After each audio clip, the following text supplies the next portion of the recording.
Il dépense 500 millions de francs CFA pour construire le siège de la sorcellerie. Voilà. Il dépense 500 millions de francs CFA pour construire un siège où tous les grands sorciers du monde peuvent se réunir désormais. Bien-aimés dans le Seigneur, la grâce de l'Éternel Dieu Tout-Puissant soit avec vous. Suivons ensemble cette vidéo et revenons à la fin pour le commentaire.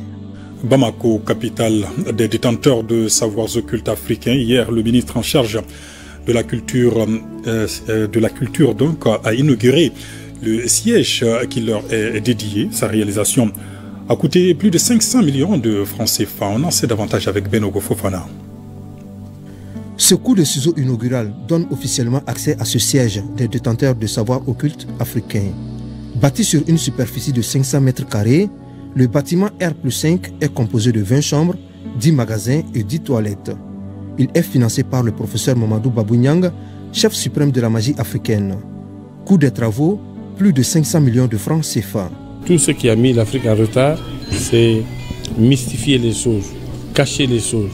Donc il faut démystifier et transmettre ces secrets. Voilà ce qui m'a donné l'idée de construire ça et que tous les grands sorciers de l'Afrique vont se retrouver ici pour transmettre les secrets aux futures générations. Je voudrais remercier pour les énormes efforts financiers qui ont permis la réalisation de cet immeuble.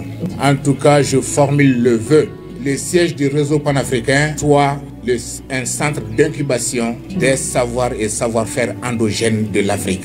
Pour qu'à partir de ce siège, germe la graine de la puissance africaine pour devenir le grand arbre dont le fruit servira à l'humanité tout entière. Les invités venus d'Afrique et d'ailleurs se disent ravis de cette réalisation et attendent apporter leur soutien au professeur Babou Niang.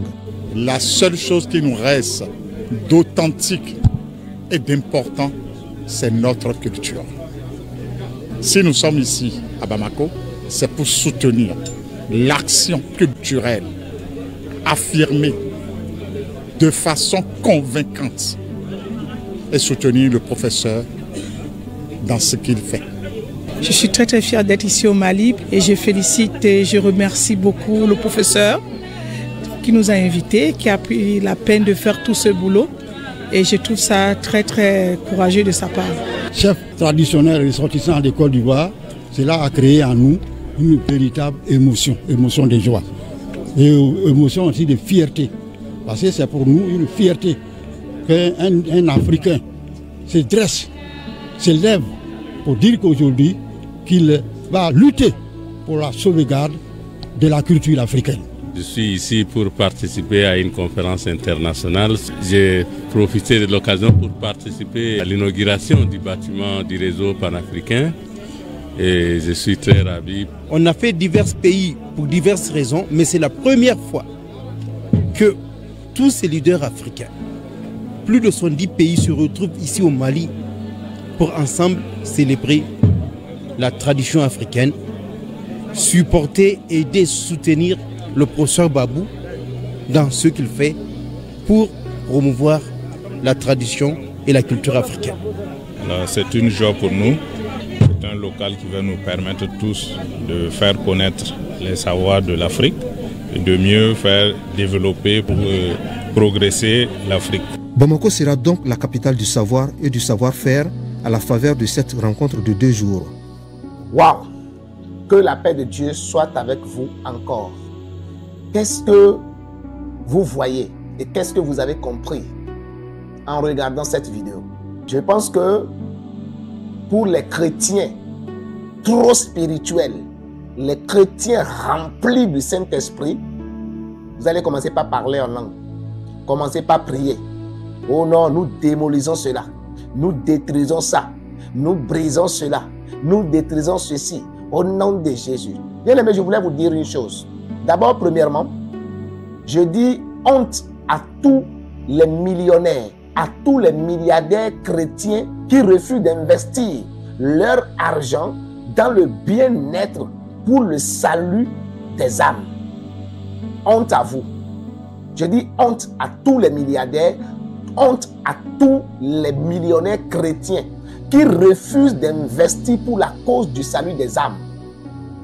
Quand on refuse de faire ce qui est normal, voilà comment ça passe de l'autre côté. Une seule personne se lève et il investit 500 millions, un demi-milliard de francs CFA pour construire un temple où désormais il dit et il répète. Tous les grands sorciers de l'Afrique vont se retrouver ici pour transmettre les secrets. Voilà.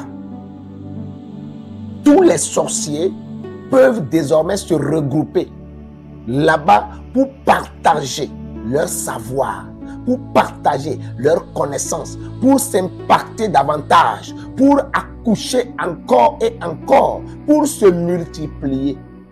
Je me demande combien de temples qui ont été dédiés à Dieu, qui ont cette valeur, et surtout qui ont été construits par une seule personne chrétienne. Je pense que moi je ne connais pas. Si tu connais, mets-le en commentaire. S'il y a un temple chrétien, un temple dédié à Dieu, qui a été construit par une seule personne, un seul chrétien, qui a investi pour bâtir un temple en honneur de l'éternel Dieu qui a fait la terre et les cieux. Vous savez, le chrétien aime trop dire des choses sans poser l'acte. Nous aimons trop bavarder. Voilà pourquoi on se concentre tous sur la prière. Or, il y a un temps pour prier, il y a un temps pour poser les actes. Je donne un exemple. Quand Dieu dit « Je bénirai l'œuvre de tes mains », vous priez pour la bénédiction et que vous n'avez rien à faire, vous ne travaillez pas, vous allez mourir dans la pauvreté. Alors, après la prière, il y a l'acte qu'il faut poser. Aujourd'hui, les chrétiens sont les plus avares du monde, si bien que la pauvreté a envahi l'église d'une manière que l'église est considérée comme une religion pauvre où les chrétiens, en particulier les pasteurs, être pasteur aujourd'hui, plusieurs personnes ne peuvent pas dire avec courage et détermination qu'ils sont pasteurs à cause de la pauvreté qui les a enrôlés. Et aujourd'hui, plusieurs fuient l'église. Plusieurs ne veulent pas se donner parce qu'on voit de loin la méchanceté, on voit de loin la négligence, on voit de loin le mensonge des chrétiens. On dit, mais on ne le fait pas. Aujourd'hui, ce temple, vous allez vous lever beau matin, commencez par jeûner. Toutes les réunions que les sorciers viendront faire ici, nous les cassons au nom de Jésus. Vos prières seront nulles et sans effet. Nulles et sans effet parce que la seule chose qu'il faut faire, c'est de poser aussi les actes. Cet homme a pensé à sa communauté, a pensé développer ce qu'il a. Et il s'est levé, lui, et il a dépensé 500 millions pour réaliser ses vœux. Si toi, tu veux le combattre, tu veux dire que le christianisme est la vraie religion, et tu veux dire que le Dieu que tu adores est le créateur des cieux et la terre, la seule chose que tu as à faire, ce n'est pas de prier pour combattre. Car Éphésiens chapitre 6, verset 12 dit, nous n'avons pas à combattre contre la chair et le sang, mais nous avons à combattre contre les esprits méchants dans les lieux célestes. Mais ça, ce bâtiment, ce n'est pas dans les lieux célestes, c'est sur la terre. Ces sorciers qui viendront faire des réunions, ce n'est pas dans les lieux célestes, c'est sur la terre. Et je pense que pour la première fois dans l'histoire, on a ça là. Et ce n'est pas la fin, c'est un début. Bientôt, chaque pays aura son bâtiment qui regorgeront ces personnes. Et bienvenue les malheurs, bienvenue la méchanceté dans le monde, bienvenue ces choses. Je ne suis pas là pour faire le commentaire, ce qu'ils ont fait, ce n'est pas bon, ce qui est fait. Non, non, non, je parle de nous en tant qu'enfants de Dieu qui sommes la lumière. Quels sont nos actes? Montrez-moi nos actes. Quelqu'un va me dire non, on n'a pas besoin des temples, Dieu n'habite pas dans les temples. Mais vous ne lisez pas la Bible. Vous allez me dire que l'apôtre Paul et autres là, ils ne prêchaient pas dans les temples, l'église était dans les maisons. Oui, c'est vrai. L'église commence par les maisons, mais ça finit toujours par des synagogues. Au temps de Jésus-Christ, il y avait des temples, il y avait des synagogues dans lesquelles les gens se réunissaient chaque jour pour prier Dieu. Les gens se réunissaient pour prier Dieu. Au temps de l'Ancien Testament aussi, il y avait ça. David avait projeté de bâtir une maison pour l'Éternel Dieu. Et Dieu lui a dit, non, tu ne peux pas le faire parce que ta main est remplie du sang, mais ton fils va le faire à ta place. Et Salomon a bâti un grand temple en son temps qui était une renommée. Combien de chrétiens aujourd'hui le font? Vous êtes milliardaire pour quelle raison en tant que chrétien? Vous êtes millionnaire pour quelle raison en tant que chrétien? Dieu vous a béni pour que vous allez au secours de l'œuvre de Dieu. Vous êtes appelé à pousser l'œuvre de Dieu en avant avec l'argent qu'il vous a donné, avec les biens matériels qu'il vous a donné. Ce n'est pas seulement dans la construction des temples que je parle, mais il y a beaucoup de choses qui freinent l'œuvre de Dieu de nos jours. Vous allez me dire, non, l'argent, si l'argent prend le contrôle, mais qui fait quelque chose de nos jours sans l'argent? Pour que tu me suives jusqu'à ce niveau, c'est parce que tu as mis un forfait, c'est l'argent. C'est parce que tu as un téléphone, c'est l'argent.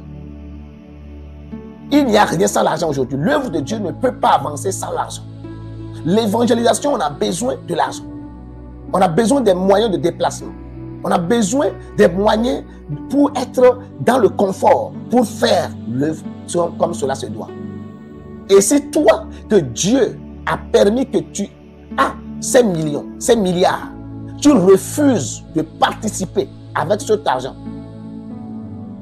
Tu penses que l'œuvre de Dieu peut aller. Comment est-ce que cela peut marcher? C'est pour ça que je disais au début, honte à tous les milliardaires, à tous les millionnaires qui refusent de dépenser leur argent pour la cause de Dieu. Honte pour vous. Dieu vous a béni pour que vous puissiez faire un exemple. Si la lumière refuse de faire certaines choses, les ténèbres vont lui montrer l'exemple. Un exemple, une seule personne se lève beau matin et bâtit un temple de 500 millions de francs CFA. Toi, tu as plus que ça dans ton compte. Mais pour faire sortir 1 million seulement pour soutenir l'œuvre de Dieu, pour aller évangéliser un village, pour soutenir les pauvres, pour soutenir les veuves, afin que leur cœur soit à l'aise pour qu'ils puissent écouter la parole comme cela se doit pour être transformé, changé, tu ne vas pas le faire. Tu ne vas pas le faire. Et à cause de ton argent, parce que si tu viens à l'église, on va savoir que tu as de l'argent. Ou bien si tu fais telle chose, on va savoir, tu caches, tu t'habilles aussi comme les autres. Tu fais semblant d'être pauvre. Tu fais semblant de ne rien avoir. Bien-aimé, il est temps que nous changeons de mentalité. Il est temps que tu te réveilles. Dieu t'a béni pour que tu bénisses son œuvre. L'œuvre de Dieu aussi a besoin de l'argent. Et si vous, étant béni, vous refusez de le faire, Dieu va faire son travail autrement. C'est pour dire à tous les chrétiens que ce n'est pas le temps de jeûner, prier pour combattre qui que ce soit, mais c'est le temps de poser des actes. Sortez l'argent. Vous qui êtes bénis, Dieu vous a béni pour que votre argent puisse aller là où vous ne pouvez pas aller. Ceux qui ont été appelés en plein temps pour le service, soutenez-les, accompagnez-les par ce bien. Là où il faut construire des temples pour que les gens puissent mieux se retrouver pour prier Dieu, faites-le. Faites-le et vous allez voir, les choses vont changer. Les hommes de Dieu qui ont besoin des moyens de déplacement pour être à l'aise, pour aller dans les villages, aller partout, parler de Dieu comme cela se doit, soutenez-les. Et vous allez voir, l'œuvre de Dieu va aller d'une autre manière. Et nous allons finir par convaincre et combattre le mal. Nous allons finir par vaincre le mal. Mais si c'est dans les prières, sans les actes, le mal prendra toujours le dessus. Voici ce que ceux-là, ils ont dit. Fiers d'être africains. Est-ce que être africain veut dire que nous sommes sorciers? Celui qui a bâti son temple dit qu'il l'a fait pour des sorciers. Pour les grands sorciers. Viendront se retrouver. Mais d'autres disent on est fiers maintenant. On est fiers car nous voulons valoriser maintenant ce que nous sommes. Africain, être africain ne veut pas dire qu'on est sorcier. Mais si les chrétiens ne veulent pas faire l'œuvre, Satan va le faire. Et c'est ce que vous êtes en train de voir. Dieu te bénisse. Toi qui sèmes dans l'œuvre de Dieu. Toi qui investis ce que Dieu t'a donné. toi qui investis ça pour l'avancement de l'œuvre de Dieu, que Dieu continue par ouvrir les portes devant ta face au nom de Jésus-Christ de Nazareth. Et que la gloire de Dieu soit avec toi dans le beau et précieux nom de Jésus-Christ. Amen. Vous êtes peut-être un alphabète comme moi. Vous parlez le français de la rue et vous voulez améliorer votre français. C'est possible aujourd'hui. J'ai créé une chaîne où je partage sur cette chaîne les cours donnés par un professeur du centre de formation pour les adultes. Si tu veux améliorer ton français, comprendre mieux le français, savoir quand, comment parler pour être un bon comme ceux qui ont aussi été à l'école, ceux qui ont fréquenté, tu veux parler aussi comme eux, rejoins-moi sur cette chaîne. Dans la description, j'ai mis le lien. Clique sur le lien et abonne-toi à la chaîne pour ne manquer de rien de toutes les leçons que je partage. Que Dieu te bénisse. Shalom.